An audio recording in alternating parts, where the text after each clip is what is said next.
All right. So good morning, good afternoon, good evening, wherever you are in the world. Thank you again for joining this wonderful webinar that we have organized on behalf of CIES Inclusive Education SIG.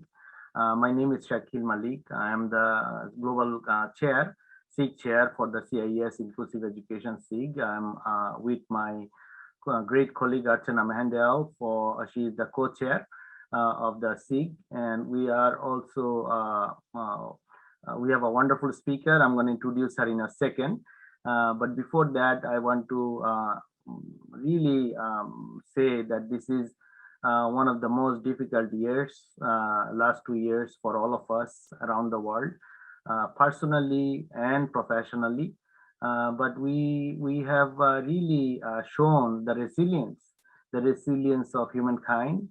And of course, with all the difficulties around us and around the world, the most vulnerable are the children who are suffering the most. And we have organized this event to really talk about some difficult issues in inclusive education, some challenges, and also some of the solutions that we have seen around the world. And this is going to be a wonderful conversation.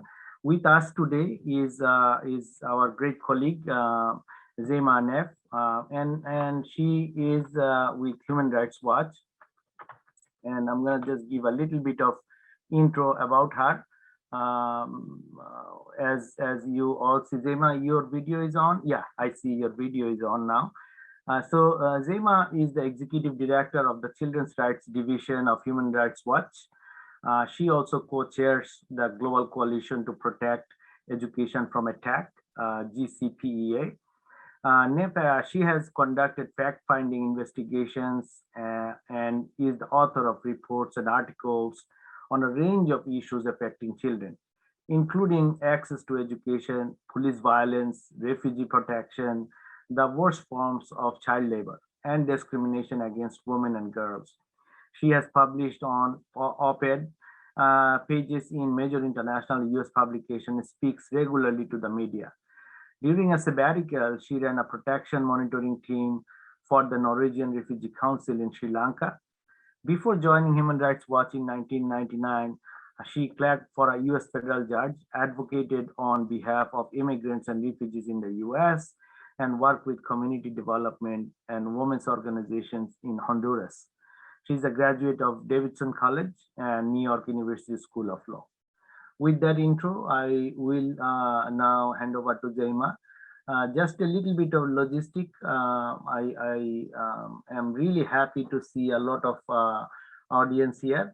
At the same time, I would like to mention that we are not opening the audio for you all, just to keep the bandwidth and also the organized fashion of the Zoom platform. If you have questions, comments, which we highly encourage to be participatory, please use your chat board, and my great colleague Archana is going to be monitoring the chat board. And we will be taking questions later on in the program. We expect about hour 15 minutes for this event. So starting now, Zama will first present, and then after her presentation, we'll be opening for discussion and Q&A. So if you have questions or comments, please do post them on the chat board. And also another disclaimer, as you have seen most probably when you have signed on, we are recording this event, and this will be only used for public good. After the event, we will be posting this on different media and also on websites, especially the CIES SIG, for a greater audience to reach and listen to this wonderful conversation. So I also want to thank Suzanne from CIES for really helping us setting up this wonderful event, and really appreciate all the help from CIES. So with that, Zama, to you. Thank you so much for that generous introduction. And I'm just so grateful for the opportunity to be invited by you all and to join you all today to say throughout my career, some of the most rewarding professional experiences as a human rights lawyer has been collaboration with education experts like yourselves. And today I'm really happy to continue the conversation. And I'm especially interested in your ideas, your thoughts, your challenging questions, and we're going to make sure that we leave time for those at the end. Those are really valuable to me. So thank you. So to talk about the research, if I were joining you all 18 months ago to talk about work on the right to education, I would be talking to you in the context of a slow but steady trajectory of increased school enrollment. So I'd be using my hat as a human rights lawyer to talk about who is left out. We would be talking about how we can shine a spotlight on abusive governments that are denying certain groups of children education. And we talk about how we use a human rights approach to point out problems that aren't all about money and problems that aren't necessarily solved by the Ministry of Education. But now we have the pandemic, which, as you all know too well, is the largest disruption in any of our lifetimes in the world's education for children. That 90% of children around the world had their education disrupted. And many teachers, school administrators, children worked incredibly hard, are working incredibly hard to continue their education.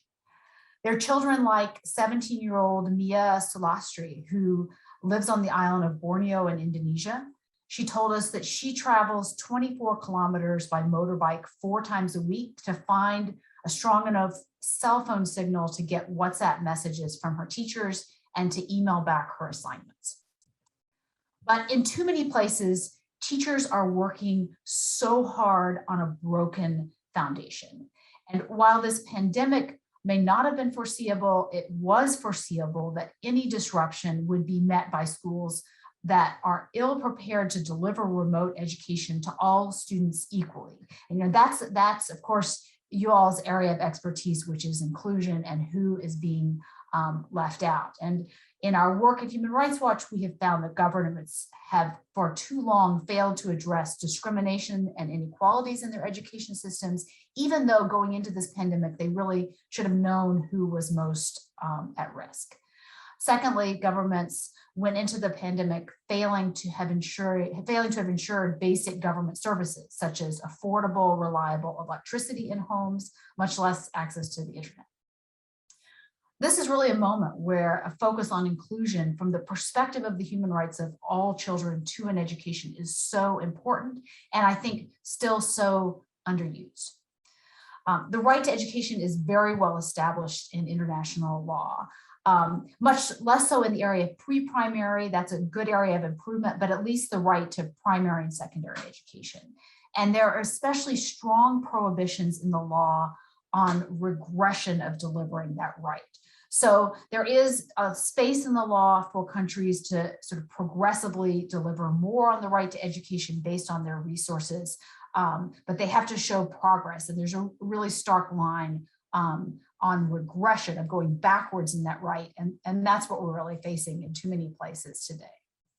Yet we see governments really relying on this well-established right often only when it's convenient. I'm thinking about Afghanistan, where education became such a rhetorical device and indeed the subject of much assistance in the last 20 years, but going ahead, looking for the commitments of governments to ensure that all Afghan children, including those outside the country, are going to be educated? Or is it just going to be a rhetorical device? Moreover, I think the right to education has been neglected within the human rights movement, especially in the global north.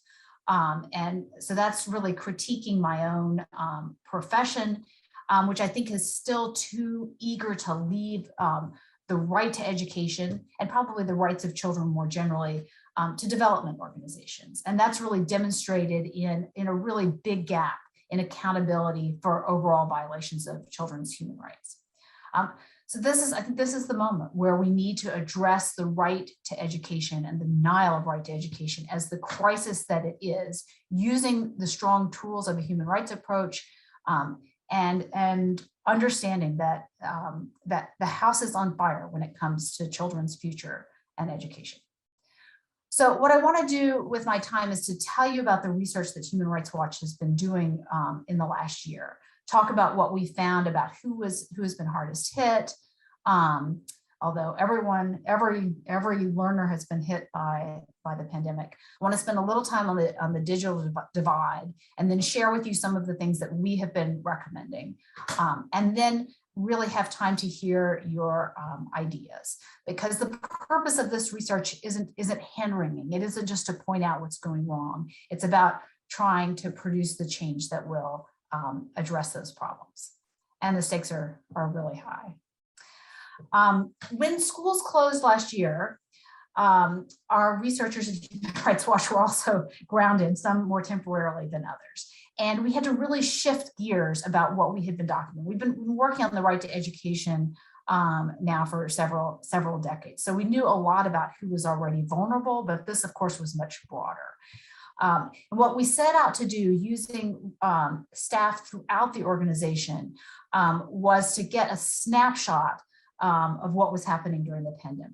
We interviewed about 470 people, roughly a third students, roughly a third education professionals, also parents and other experts. And we interviewed those people in about 60 countries around the world. We were looking for overall trends and patterns, not so much individualized country findings. And then at the same time, we partnered with groups in Uganda, Ghana, and Nepal. That was Friends of the Nation in Ghana and the Initiative for Social and Economic Rights in Uganda, specifically to look at what was happening with child labor, and as schools were being closed down, which governments were failing to use universal child allowances to try to prevent those children from entering into the worst forms of child labor. So those were incorporated into our findings as well. So let me tell you what some of the overall trends were that we found. The first was simply the sheer loss of access for almost every learner around the world. To give you just one example, The Lancet published last week that across North America, there were at least 62 million elementary and secondary school age children who have been physically out of school for at least 13 months straight between March of 2020 and June of 21. That included at least 25 million children in the United States and 37 million in Mexico. In the words of a 15-year-old Sonia, who we spoke with, she said, Sonia's from Mexico, and she said, at first I thought it was cool, but later I realized that now I want to go back to school.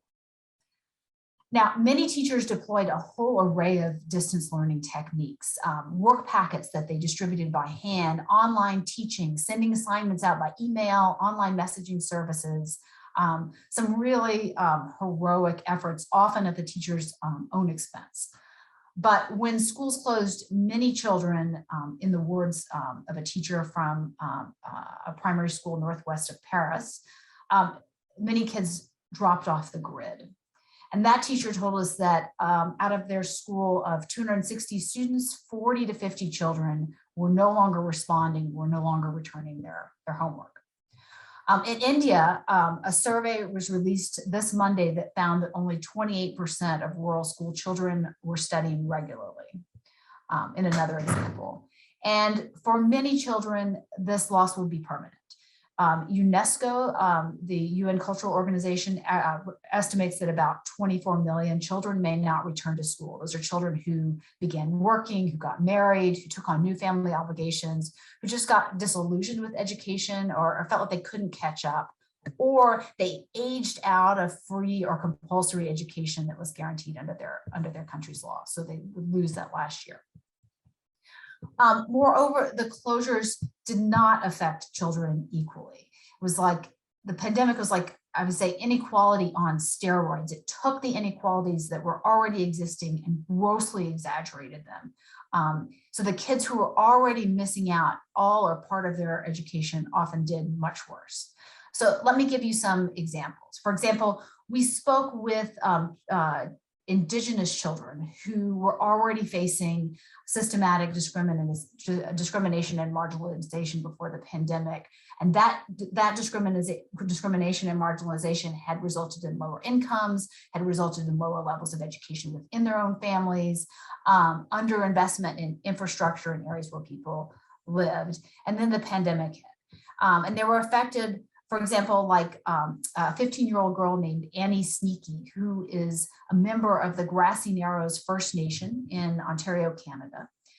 And during the school year, Annie's school is in a town 90 kilometers from where she lives. So she has to go live with a family member during the school year. But when the pandemic went, of course, she went home. Her teachers set up Google Classrooms and Zoom meetings, but she explained to us, since I live in a reservation with no internet, it's been really difficult. I don't have 24-hour access. It's hard for me to even email teachers for help. I think my situation is harder than for normal students, but I'm doing my best. And Annie also said that being at home on the reservation was in some ways welcome for her because and when she was at school, she felt stigmatized or she felt treated differently by school officials or students because she was Indigenous. So there was a little bit of a plus side. We looked especially at girls who were harder hit, especially in countries with gender inequalities in enrollment and achievements. For example, where girls were expected to take on larger housework burdens, where they had less access to internet or internet devices than boys, where there were more societal familiar constraints on how they interacted with others. And girls were also at greater risk than out-of-school boys in facing abuses like child marriage and other forms of gender-based violence. One was a girl named Taisha from Kenya, who said that her school had offered no guidance to her on how to study during school closures.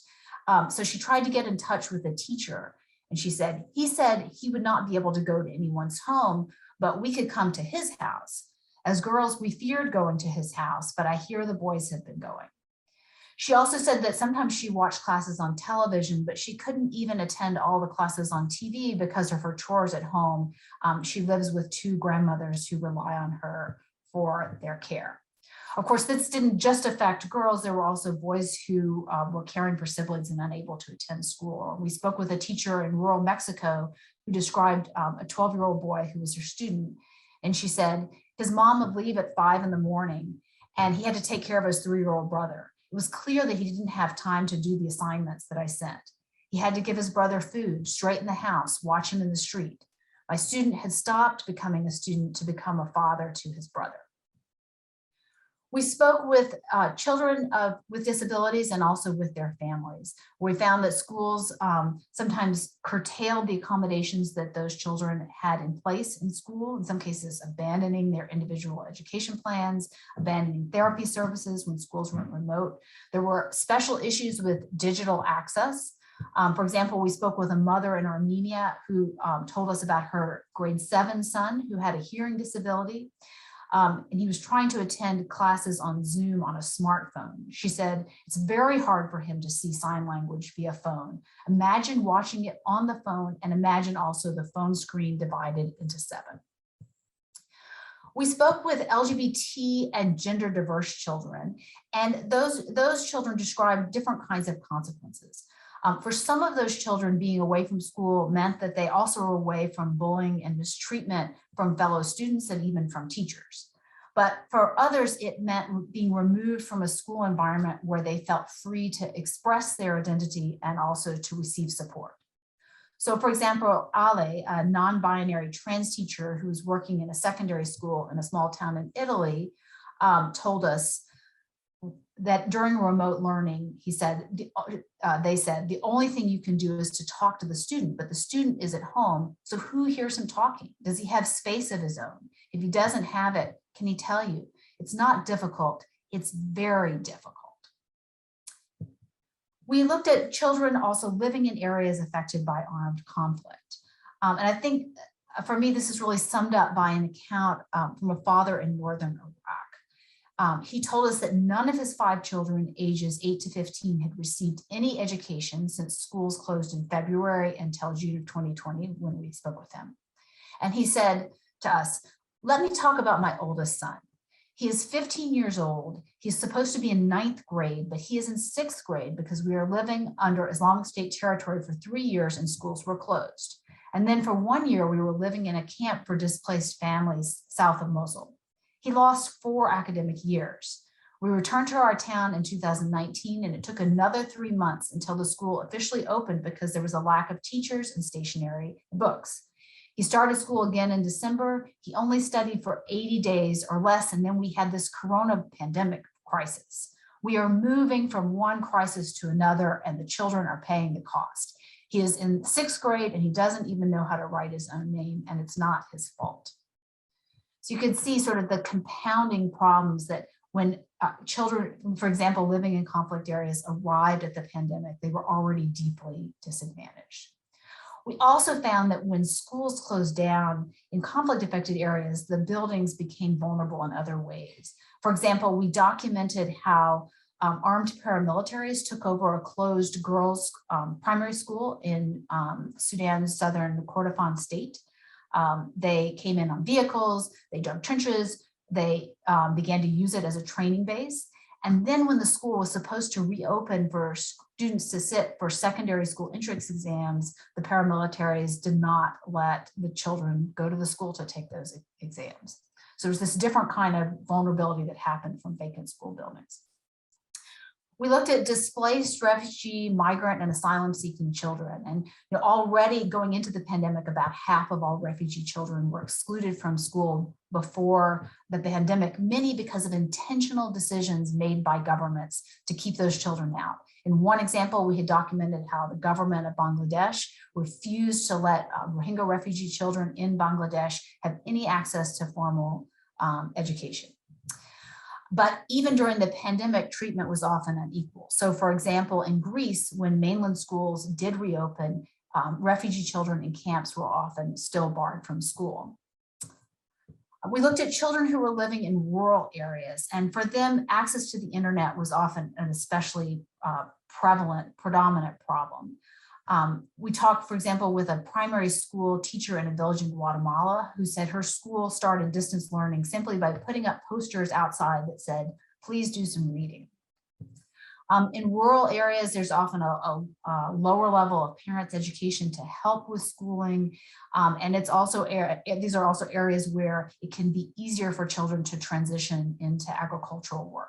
So for example, a secondary school teacher in rural Kansas, a state in the United States, said to us, these teenage kids could either sit behind a screen and do some school, or they could go to work on a farm and actually make some money. A lot chose to do that, and I can't say that I blame them.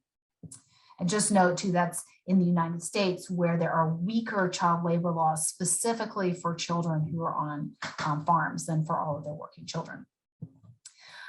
We found that poverty cuts across all these areas of inequality and typically makes them worse. Poverty was especially worse when schools were still charging fees, which they are not supposed to do under international law. One example was, for example, in Zambia, where education is free under the law, but when the government switched to online education, it charged both primary and secondary school students for receiving online education. We also spoke with children who said they went to work to earn money to pay those school fees. So school fees were something that was pushing children into child labor during the pandemic. In Ghana, a boy named Daniel, who was 17, said to us, I started work to support my mom and to earn enough money to pay for my senior high school education when the time comes. But he said that when schools reopened in March of 2021, he hadn't yet gone back because he still hadn't accumulated enough money to buy school books and uniforms that he actually should have received without cost.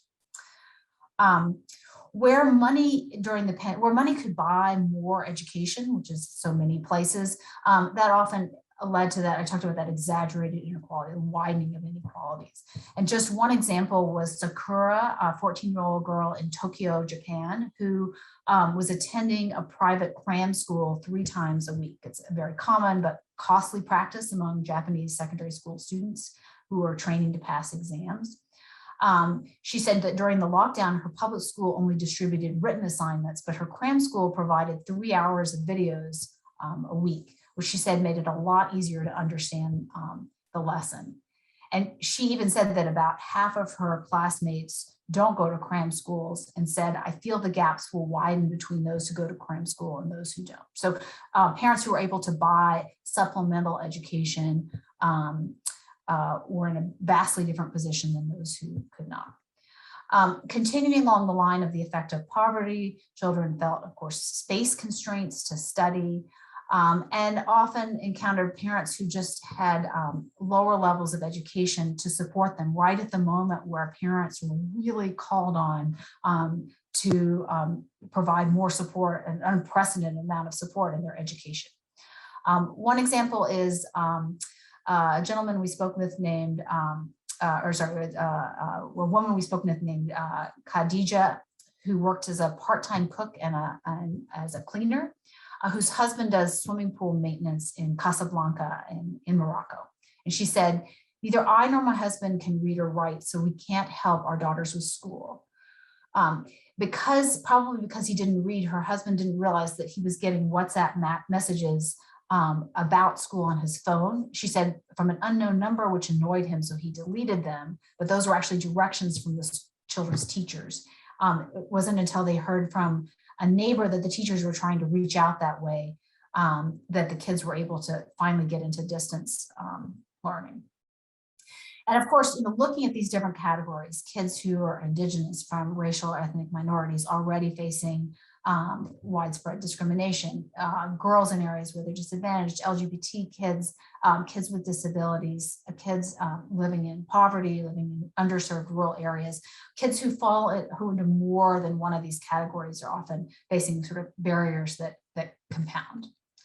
I want to talk a second about the digital divide, and to say, if there were some unexpected beneficiaries of this pandemic, it was technology providers, and specifically ed tech providers, who had consumers beyond their wildest dreams, and also had access to a lot of children's private education data, which is not protected in the same way in many places as health data, even though it can be just as sensitive.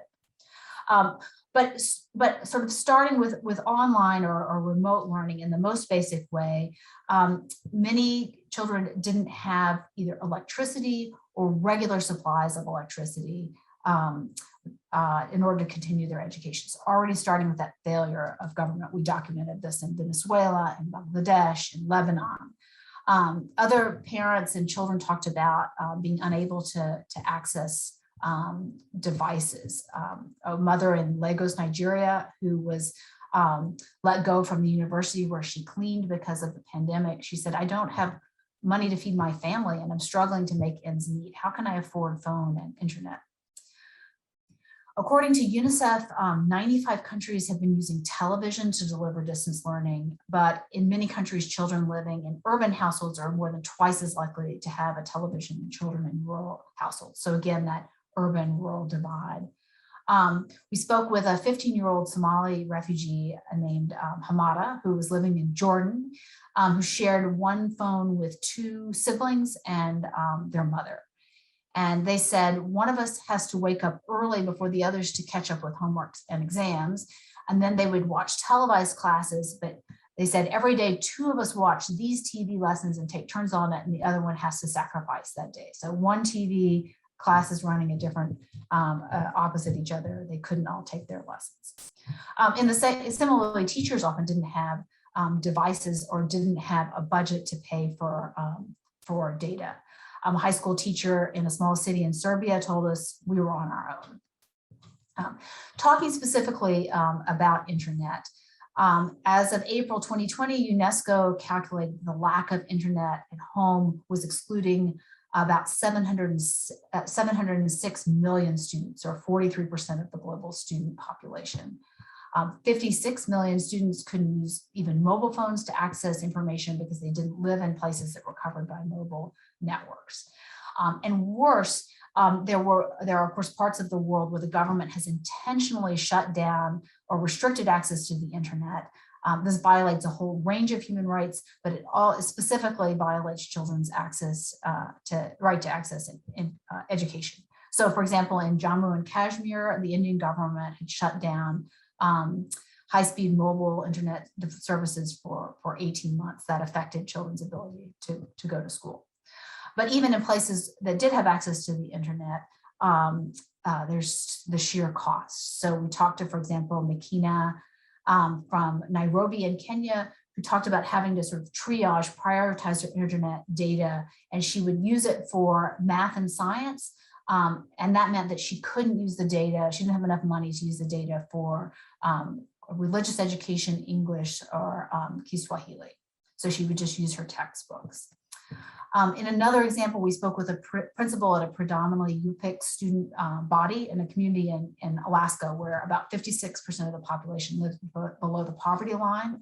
She was actually buying the maximum plan for internet. It was about 100 gigabytes of data. It was equal to about 200 hours of online video. It cost her $315 a month. And she said, I can start loading a web page and go sweep my floors while I wait for the page to load. So her access was that inadequate. As I mentioned, children with disabilities often found that distance learning was not inclusive. The technology was not suited to their disability. And then everyone described gaps in digital literacy, which I think all of us that resonates with all of us. But even we talked, for example, with Julian, a teacher in New York City, who said that many of his students knew how to use their Xbox to play Fortnite or their phone to use Snapchat, but they still didn't know how to send emails or use educational resources. So there were still these big gaps. But again, as we talked about how the inequalities were so exaggerated, the digital divide is an area where it became especially stark. So we talked to a teacher at a private secondary school in Sao Paulo, Brazil, which he described his own school as extremely privileged. And he said that he had already been teaching using a digital platform for 5 years. So he said, so I get to teach the same way I was teaching before. In my world, things are pretty easy. We looked at quality of education, and you can find this information in the report, a pretty dramatic decline often in what kids were learning, if they were learning at all, a diminished number of teaching hours and subjects, especially a real loss for preschool, for vocational education, for sports, and then the sort of extras that often keep kids in school. A South Dakota teacher talked about band, chorus, art, gym, the things that really convince kids that they should stick with schools. And then we looked at the individual impact in addition to the academic harm, to the psychosocial and emotional issues that kids were feeling during the pandemic, which were, of course, they were experiencing on many fronts, but some of which are directly related to school closures. A lot of kids just said that they felt like the school closures were boring, but a number of them talked about much stronger feelings. For example, Sering, a 16-year-old in Brussels, Belgium, said, social life has always provided an escape from my worries and troubles, so it was scary to be stuck with my own thoughts. And of course, children lost the social protections that are often provided through schools, the monitoring for abuse outside of school, free school meals, therapy, and specialist services. That being said, we did find that children who did have access to their own devices, access to reliable internet, for some of those children, they did better academically during distance learning. Kids who were being bullied, who had social anxiety, who were easily distracted, older children who school is not aligned with their sleep rhythms. All of those things suggest that that going forward, schools can explore ways to use the lessons learned to make schools better. Let me talk a moment about our recommendations, because we really see this as a moment where there is huge risk that governments will rob from education budgets, take from education budgets right at the moment where they're most needed, and that as schools are reopening, they will simply ignore the vast differences that kids have experienced and just sort of try to claw their way back to some semblance of what things were like before. But there is a lot of opportunity for inclusion. The opportunity to address longstanding inequalities, that as schools reopen, where there are so many differences, it's a great opportunity to get kids back in who were excluded from school before. and also to use the lessons learned in running education during a pandemic for future, not just pandemics, but for armed conflict, for humanitarian emergencies. And in a small note, also understanding the importance of protecting vacant schools. When it comes to digital access, I think, as I said, we can use the leap ahead. I think it's going to be very attractive especially for donors to really focus on, let's just get more devices, more stuff in the hands of children without addressing other issues. And that, for starters, includes a right to electricity, and where education is being delivered by the internet, a right to the internet. I think that was best said by a middle school teacher in the US who said, we absolutely need universal internet access. It needs to be considered a utility just like water. Access to the internet is required to receive an education. So now it's a question of equity. People need food, people need security, people need healthcare. And in terms of education, students need the internet. All this is going to require a lot of money, and that requires addressing the persistent underinvestment in public education. We need to ring fence those budgets, was to make education truly free through secondary education and make use of things that are really well proven like universal child allowances that keep kids in school. So that's a lot of ground. I know they put the link to the report in the chat. I just want to finish by sharing with you a very short video so you can see the faces of some of the children who we spoke with. So this is going to work. 2022 was a hard year. School was cut out about 6 months ago in November 2020. It is now April, almost May 2021, so that's 6 months. This is a school and we haven't been here for many weeks. And now we can work online. What? 1.4 billion students were shut out of schools in 190 countries because of COVID-19. Now we have to spend all day in front of a computer. And we can't see any of our friends or teachers. I hate online school. I want to go to school. This one is a container that we used to have it as a space for the children and for everyone to have access to some lessons. My name is Giordano. COVID-19 showed us how unequal education is for kids around the world. And we will probably see the effects for years to come. Garci Narrows is located about an hour north of the nearest city. We don't have any schooling, no online, absolutely no school, because internet is quite expensive.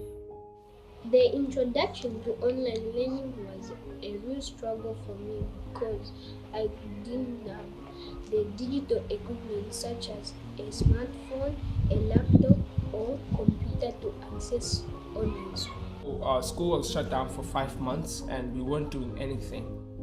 Before even COVID-19 had hit, our schools were struggling. We have been far from the school and education for years, and even with no answer from the Minister of Education during the pandemic. And it made the condition of education in the camp very serious and critical. Kids around the world showed we all have something in common. We want to learn and we want to work hard. Now it's time for the government to do the work. Opening doors is just the beginning. Education should be at the core of every country's recovery plans.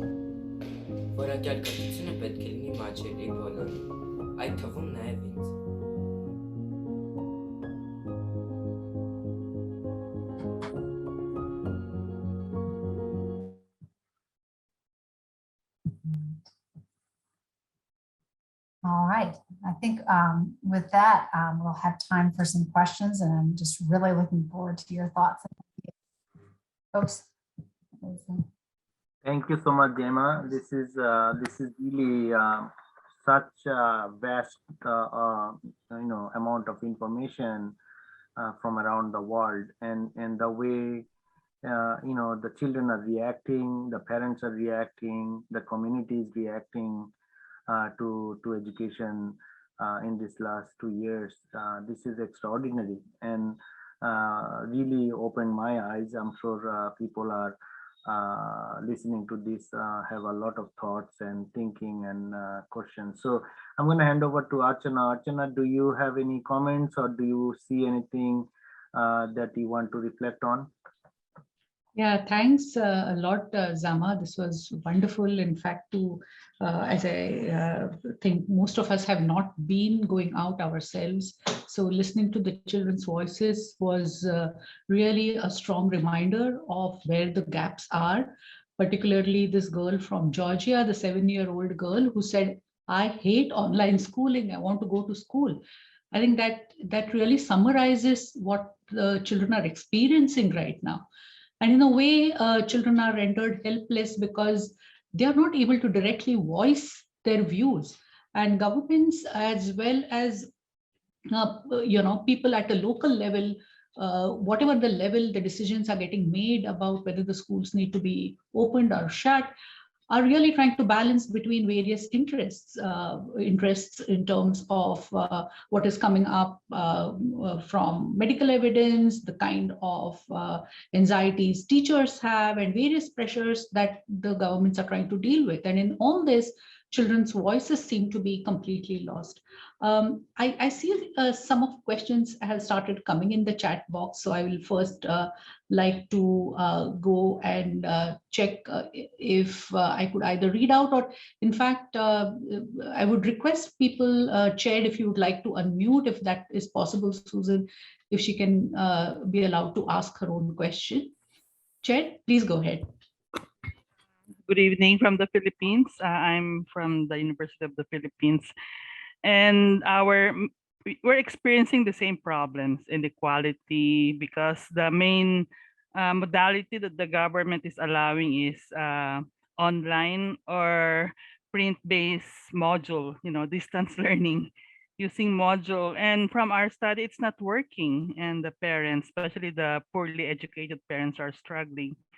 And our problem is our president refuses to allow even partial face-to-face classes. And, where there are only 2 countries in the world, Philippines and Venezuela, that have not opened their classes. So I wonder if we can make this as a human rights issue, child's right issue. Because, we cannot open all schools, probably in schools in the island or mountains or outside the capital. But this, we have 48,000 schools, and all of these schools are closed. So it's just unthinkable. The effects, the impact is unthinkable. So I hope that, this issue will be known to people. We can create awareness about this problem. I think that's a really good point. And I think it's sort of, pointing to a larger problem that we saw in so many places, which was that the harm that is done by school closures to children is grossly underestimated. And, groups like UNICEF and others have made very strong calls for keeping schools open whenever possible. They have very clear guidelines about how to do that. But I think one of the things that has resulted in overly broad school closures is failing to appreciate the lifelong damage that is doing to children, along with the failure to provide schools the way to open as safely as they can under current guidelines, or do targeted reopenings. We have a range of recommendations in the report, and many of you on the call who probably have that expertise. But I think a lot of it comes back to the really low priority that's given to children and their rights. Great, thank you. We have a question from Suzanne. Would you like to unmute yourself and ask directly? Yes, you mentioned that children with disabilities in part were also disproportionately marginalized, but I'm wondering if you heard of any successful strategies for engaging children with disabilities, either online or in another modality during COVID? So there are probably those of you on the call who have a lot of expertise in this area, but we heard about places where where it was felt that the schools couldn't completely reopen, but they would open for the schools who needed it the most. Though even those found that like after the schools had been closed for a period, when they reopened for kids who most needed to be there, a lot of them didn't come back. And then, you know, in other instances, it was whether or not things were adapted so that kids could access the technology, or so that that their parents were able to help them. I mean, so much of this also fell on parents and whether they could or couldn't support their children at home. I will say there were kids with disabilities, some kids with disabilities who found the online format very helpful. And that's just, you know, another signal that as schools do reopen, the need to incorporate different ways of learning that serve kids who learn in different ways. That there's some good things that have been learned from that too. Thanks, Zama. And I think I just wanted to add one more point, and I'm not sure this came up, but you did talk about inequalities and existing issues with the schooling systems. A lot of times we have found that governments have not invested, or education systems have not really invested in developing digital material for children with special needs. And in the absence of material, preparing such material now, especially during COVID times, has been a challenge. So teachers have had to really come up with whatever they can to salvage the situation. But in most cases, even that has been ineffective because of lack of access to electricity and internet. There's a question from King Lok Tang. King, would you like to unmute yourself and ask it to Zama? Oh yeah, sure. Hi, I'm King. So basically I come from Malaysia. I believe it's not only in my country, but it's everywhere else. We are facing the similar problem. So I'm just wondering what happens to students with special needs if face-to-face lessons are unlikely to be possible? Like, how do we help these students? Is there any study report, or maybe you have any research that that can help us to comprehend more? Thank you. So I'll put it in the, well, there are already folks putting some interesting resources in the chat. We have a piece in Italy that looks at good practices there, and I can put that in the chat as well. But you know, the examples were not as, you know, to say is not as widespread as we had hoped. And you know, that was especially acute in places where children with disabilities were already not fully receiving their right to education. So I'll put this these examples that we found from Italy, where students with disabilities were included in the pandemic education plans that provided safe opportunities for some in-person learning and some other strategies. Thank you very much.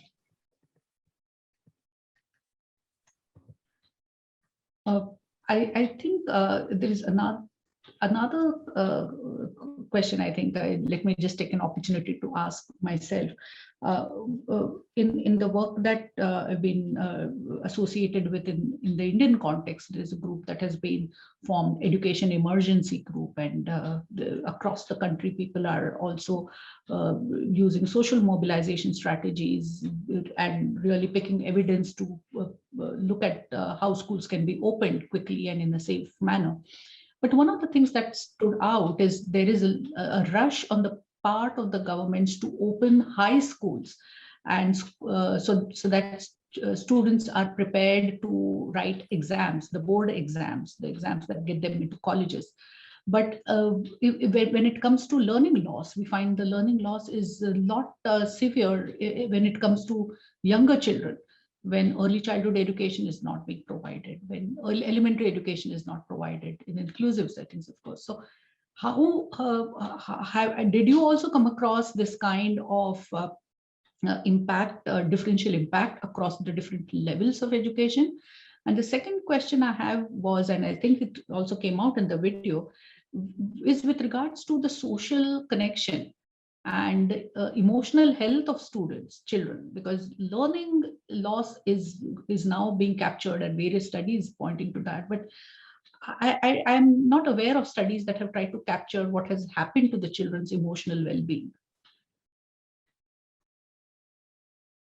Yes, I mean, I think that's going to be the subject of a lot of research, but I think it can't be understated. I mean, we talked to a 14-year-old boy named Jay Cook in South Korea, and he just said, I feel like the earth has stopped. That I think that children were describing such serious social, psychological, emotional impacts. And there's a lot more to do.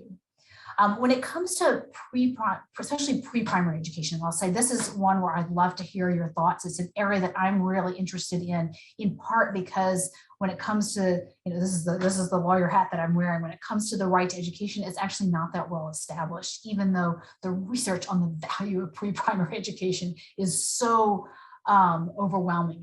It's a way that this law that was basically written in 1948 needs to be updated to include the best research now. But during the pandemic, one of the things we saw, for example, in the United States, was the closure of many early childcare providers, and also highlighting the fact that many of the people who are providing early childhood education are the lowest paid, and also, at least in the US in some places, tend to be women of color who are not enjoying basic labor rights. In fact, in many US states, the average salary is below the poverty line. So you have sort of poor access to pre-primary education. You have providers whose rights are not respected. And then you have a lot of information coming out during the pandemic showing the effect that had on not just parents' ability to work, but really the women who were pulled out of the workforce. So if I were thinking about areas of next research, this would be an area where I think it would be really interesting to take a look, but also try to use that opportunity to get well-established early childhood education, address the labor rights violations against providers, and really try to move the ball ahead with the pandemic as the opportunity to do more to protect, especially women's rights to work. Thank you so much. I just have a comment. I think, Zama, I love your last comment there. I think I want to reflect a little bit on the policy to practice issue. As you know, the legal aspects and the labor laws, as you mentioned, but we see around the world that yes, there are inclusive education policies which are shelved in many cases. And then when we are the implementers or workers, professionals, we go to the field and we try to connect the dots. It's kind of mind-boggling, right? That we come from outside and we have to make the two desks talk to each other. And I mean, I don't want to mention names of the country at the moment because those are sensitive issues for some of us. And but the issue is, it's even funny that the local community health center is not talking to the public school, which is next door.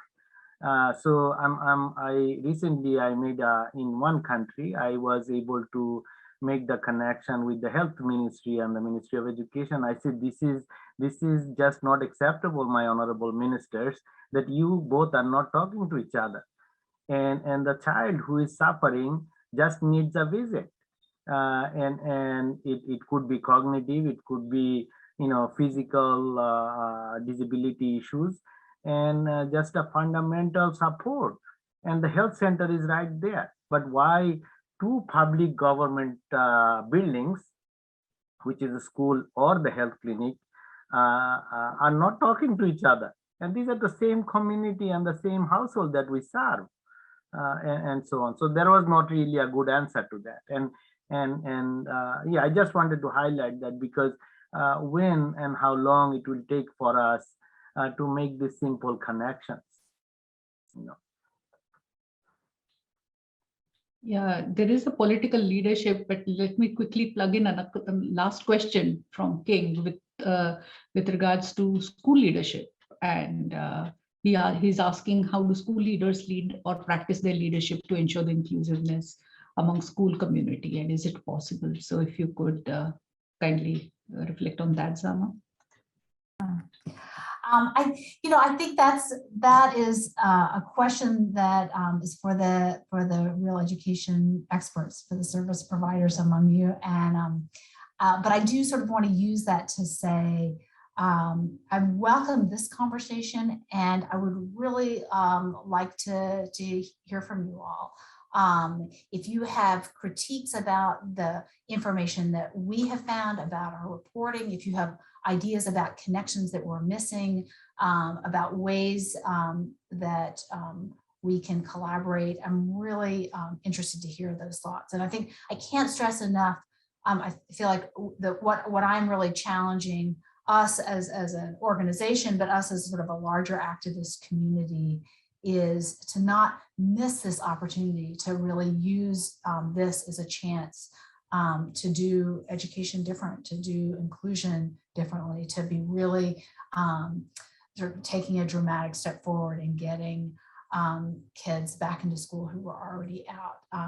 But it's like watching sort of an opportunity that may evaporate. So I really want to collaborate with you all more on how we can do that. Thanks a lot, Zama.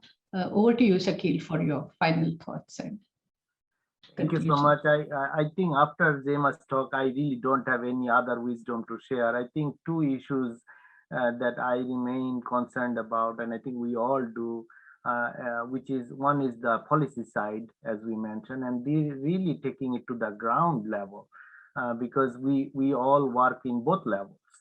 And we see still disconnect between the central level, the provincial and the district systems in any given country, whether this is in a vulnerable environment or non-vulnerable environment. And surprisingly enough, I think Zama mentioned about Canada, she mentioned about US. My next door neighborhood, Fairfax, Virginia, for 9 months, they had no service to the children with a special need. So, and I have friends who are classroom teachers, special ed teachers, who were at home and they were perplexed how to support these children if they are online. And they were mostly, one thing that I realized, that we need to work with the parents more closely. And teacher and parent, school is not a shop that we send our kids and they will be automatically serviced like a car in the school system. So, you know, there is a mentality, and I think Zama mentioned about buying power of education. It became an enterprise rather than a development side of our business. So I think this connection between not thinking school as a shop, rather a collaborative process where parents and teachers are really work hand in hand for all the inclusion, doing no harm, working on the curriculum issues. And pandemic showed it. 2 years you are at home. Teacher is not coming to your home for sure, even they are paid. So it is a lot of parental responsibility, which teacher can guide and support. But then how can this collaboration work better in crisis moment? And unfortunately, whether we like it or not, crises are not ending. Pandemic is just one. There are, I think in human history, this is one of the highest conflict time with so many active conflicts happening around the world. So we just have to be more resilient and really ensure what some of the recommendations Zama mentioned, this connections, this network, and really have more work and research to be done. What are the success stories? Some things that work. For example, I have seen some countries, there was no technology. They have sent the books to the home. They delivered all book sets from the school to the home delivered. And then there was some text messaging if parents can actually read, or there was calls to the parents so that there is a scheduled time in the day when they will sit down with the children, even they are illiterate, making sure there is a study time in that day. Otherwise, kids are just hanging around all day, not really concentrating on a study. And I really don't know that how, with all the accelerated programs and all our previous experience and knowledge, how would we recover from these 2 years as of now? 2 years of learning delay for all children around the world. There is just no one solution that fits all in the current context. So I really appreciate Zema bringing the attention to the topic. And I think that we learned a lot from you today, and really all the reference that you mentioned gonna be very important for us to study and really enhance our knowledges. And this was our first try as Inclusive Education SIG to open our forum for a larger community, and we plan to do this more frequently in the coming months. So definitely a big applaud to you, Zema, for agreeing with your very busy schedule and giving us some time for us. And of course, another special thanks to Archana for making it happen, making the communication. I really could not thank Archana enough, because I was the Lonely Planet chair of the SIG, and now the SIG is actually moving forward faster than I could imagine. So we are really thankful to all of you. And of course, there is always a little bit of marketing piece in the SIG event, which is, if you have not renewed your CIS membership, please do it. And if you have not joined the SIG, this was a public event. We encourage you to join the CIS Inclusive Education SIG for the upcoming events, and really become active in our committee and the officer position. So we appreciate all of that as we support the children around the world and for their learning outcomes. So again, thank you all. I know we are over the hour. If anybody is interested to communicate with us or Archana and I are both online. I think Zema is also available online. Her communication information is there to reach out to us for any questions or further collaboration ideas. We'd appreciate that. And last but not least, fantastic thank you to Suzanne and her team for making it work. The technology is working. So we really appreciate that. Any other thank you notes from Archana and Zema? Mainly from me, thanks, big thanks to Zama. And thank you so much, Susan and the webmaster, for attending to all the technical requirements and posting it and making it widely known. And thank you everyone for joining, and we look forward to seeing more of you through the year.